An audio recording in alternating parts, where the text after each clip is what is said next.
Yara Brooks adjusted her faded apron with tired hands as the hum of the restaurant surrounded her.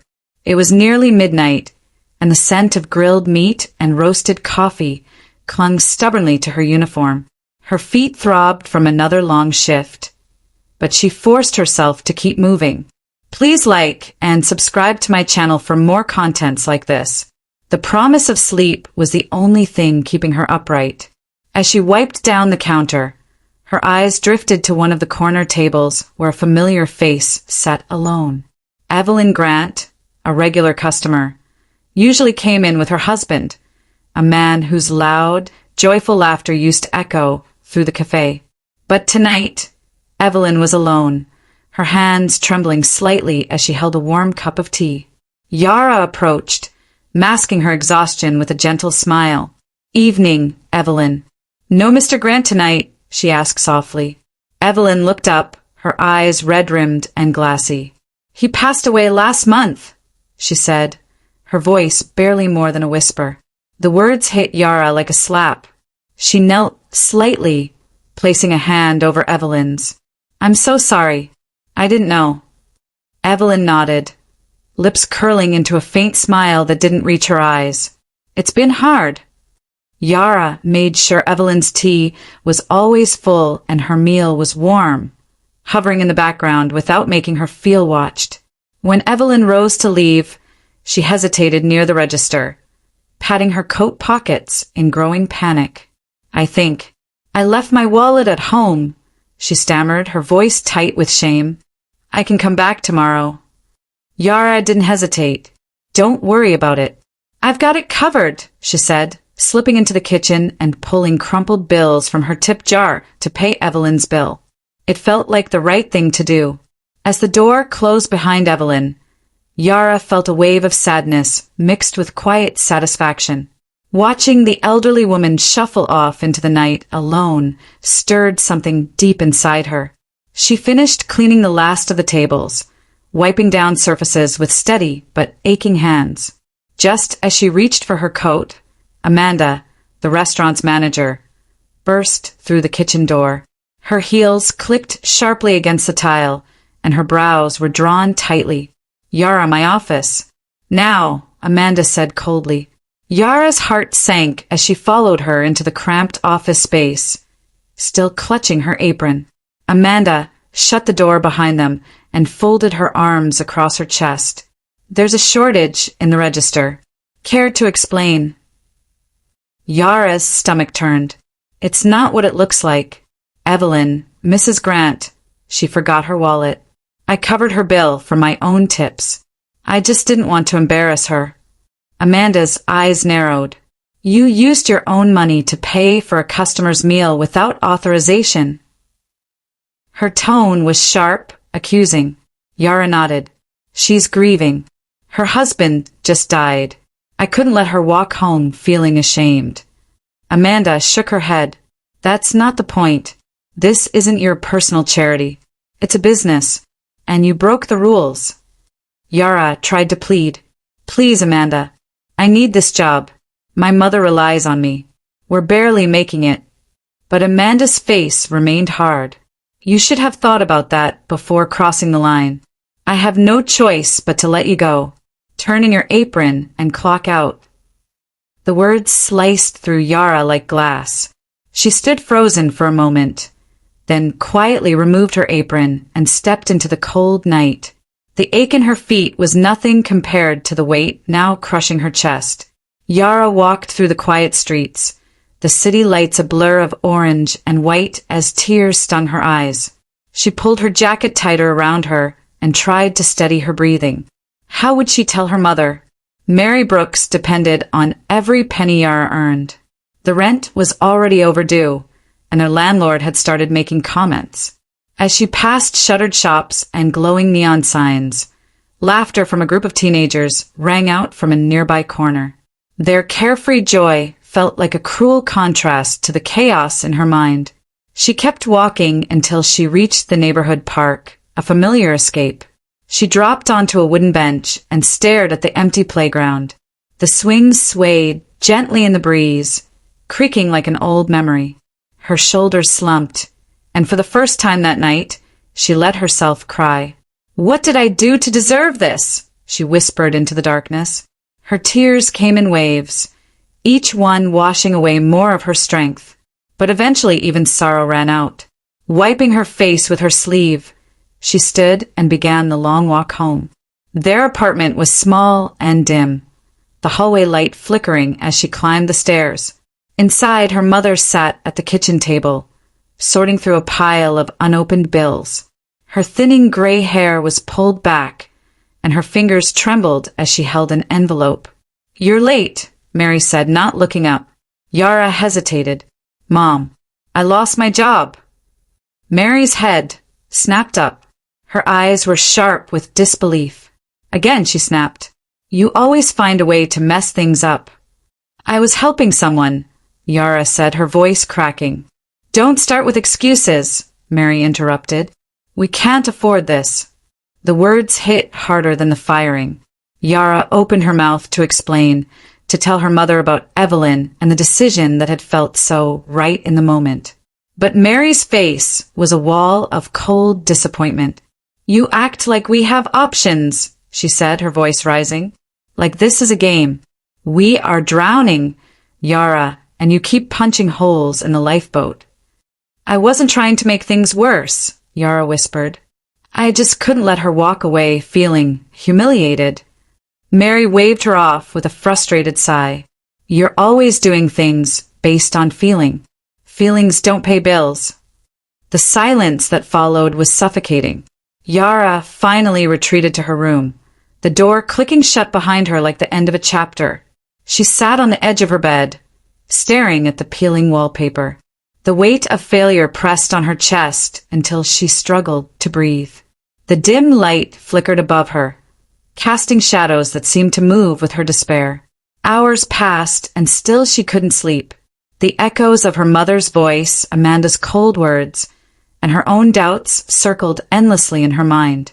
She thought of all the rejection she'd faced, all the jobs she'd lost, all the times she'd tried to be good, only to end up here again. The night dragged on, and when dawn finally broke, it brought little comfort. Her eyes were heavy, but her heart heavier. She stared at the pale morning light streaming through the window and sat up slowly. Maybe it wasn't over yet. Maybe she could still find a way. Her thoughts turned to Clara, her best friend since school, someone who had always helped her think things through. Without waiting, Yara grabbed her coat and stepped out into the brisk morning, heading straight for Clara's apartment. Clara's apartment was on the third floor of a modest brick building tucked between a laundromat and a quiet corner store. Yara climbed the stairs slowly, her legs sore from the long night and restless sleep. Her stomach twisted with nerves as she reached the door. Clara had always been there for her, through heartbreaks, school exams, and family struggles. If anyone could understand, it was Clara. Yara knocked gently, and after a few moments, the door opened. Clara stood there in a faded t-shirt, her curly brown hair pulled into a messy bun. She looked surprised to see Yara so early. "Yara, are you okay?" she asked, stepping aside to let her in. Yara entered the familiar living room, the smell of cinnamon and coffee clinging to the air. I lost my job last night," Yara admitted, her voice low. Clara's brows furrowed. What happened?" Yara sat on the edge of the couch and explained everything. Evelyn's forgotten wallet, Amanda's reaction, the firing. She tried to sound strong, but her voice cracked. Clara listened quietly, arms folded. When Yara finished, Clara sighed. "That's awful, Yara. But you know how strict Amanda is. Rules are rules." "I know," Yara said, "but I thought maybe you could talk to her? Put in a word for me."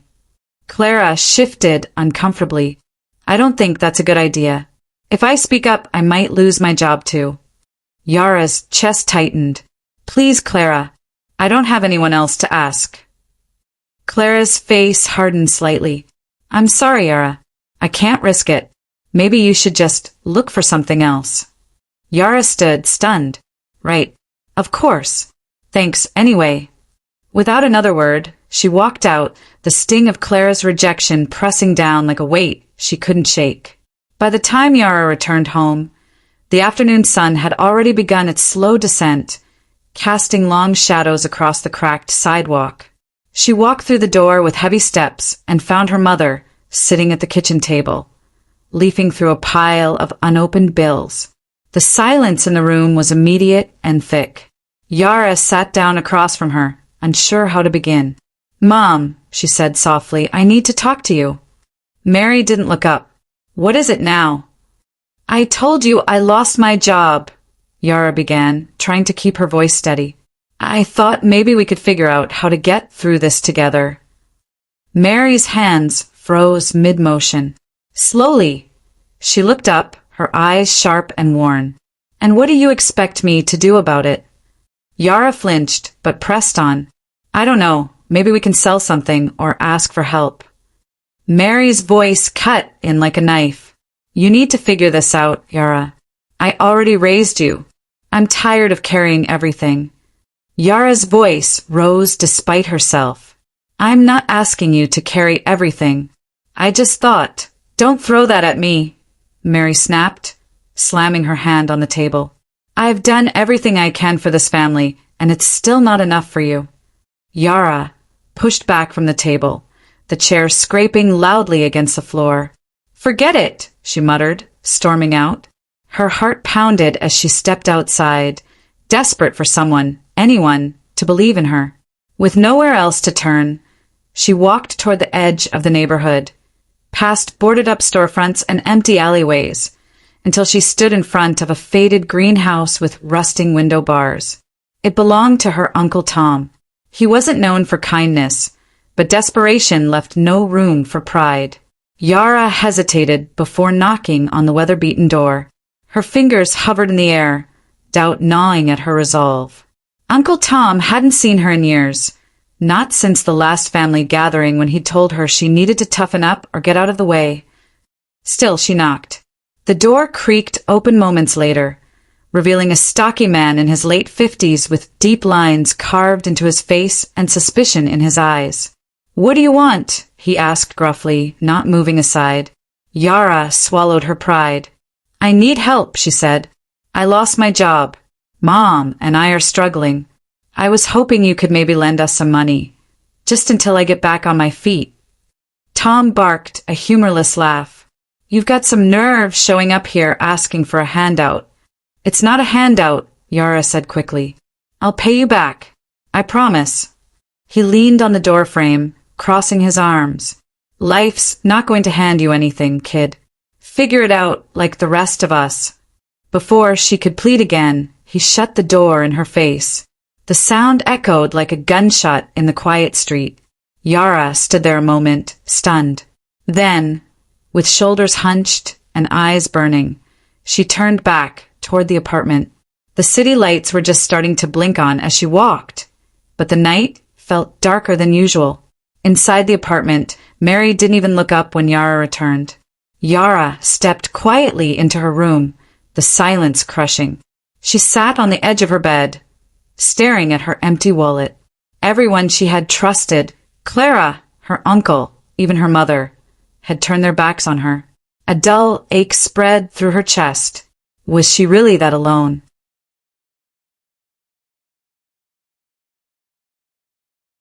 The next morning dawned gray and heavy, but Yara was already awake. She hadn't slept. The questions in her mind wouldn't stop. What now? Who else could she turn to? Her phone screen was cracked, but still functioning. She opened the job app again and refreshed the listings. Nothing new. No responses from the dozens of applications she'd sent. Her eyes burned from exhaustion. She was about to set the phone down when a message popped up. It was from Clara. "Hey, I heard what happened. I'm sorry you're going through this. If you need to talk, I'm here." Yara stared at the message, her fingers hovering over the screen. But the words felt empty, too little, too late. She locked the phone and shoved it under her pillow. Not knowing what else to do, she put on her coat and walked aimlessly through the streets. She passed a pharmacy and paused. Her mother's cough had been getting worse again. She walked in and used the last of her change to buy a small bottle of syrup. When she got home, Mary was curled on the couch, her breathing shallow. Yara gently handed her the bottle. "Here, I used what was left." Mary didn't look up. "Thank you," she said quietly and closed her eyes again. Yara sat beside her and stared at the walls. She thought about all the people who had turned away from her. But more than anything, she thought about how she still hadn't given up, even when no one else believed in her. Maybe that had to count for something. The next few days blurred into a routine of rejection and restlessness. Yara roamed the streets every morning, going from store to store, leaving resumes and asking for work. Most doors stayed closed, but she didn't stop. She remembered how much Evelyn had appreciated her kindness that night in the restaurant, and the warmth of making someone feel seen. She thought maybe she could create something of her own, however small. That afternoon, she rummaged through their kitchen, pulling together flour, sugar, and chocolate chips. With a single baking tray and a few old utensils, she made a dozen cookies.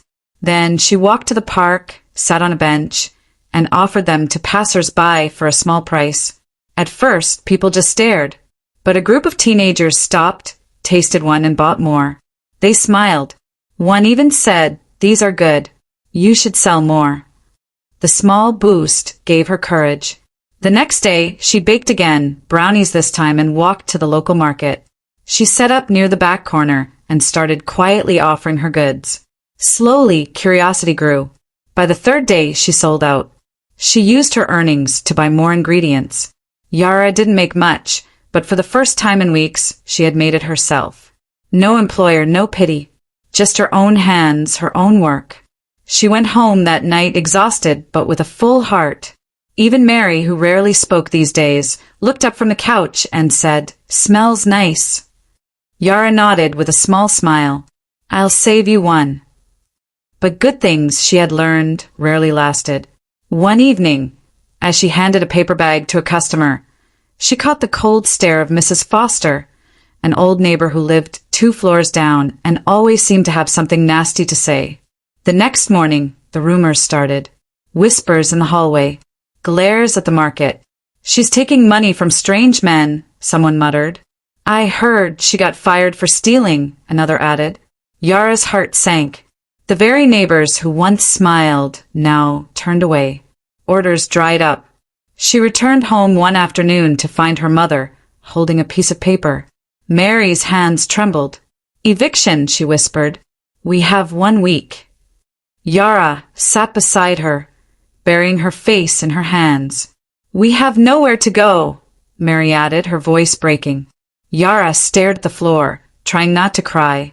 All her efforts, all her fighting, none of it had been enough.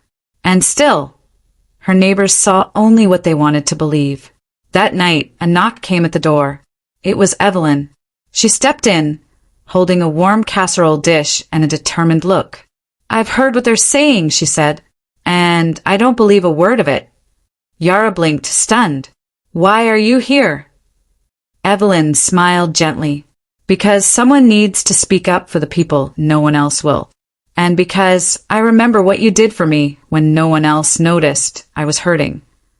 The next morning, Evelyn rallied a few trusted neighbors.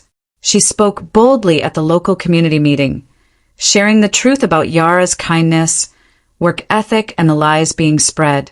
She presented signed statements from customers who had loved Yara's baked goods. Gradually, the tide began to turn. One by one, neighbors apologized. Some even offered to help Yara find a better space to sell her goods. An unused room behind the community center was offered rent-free for a month.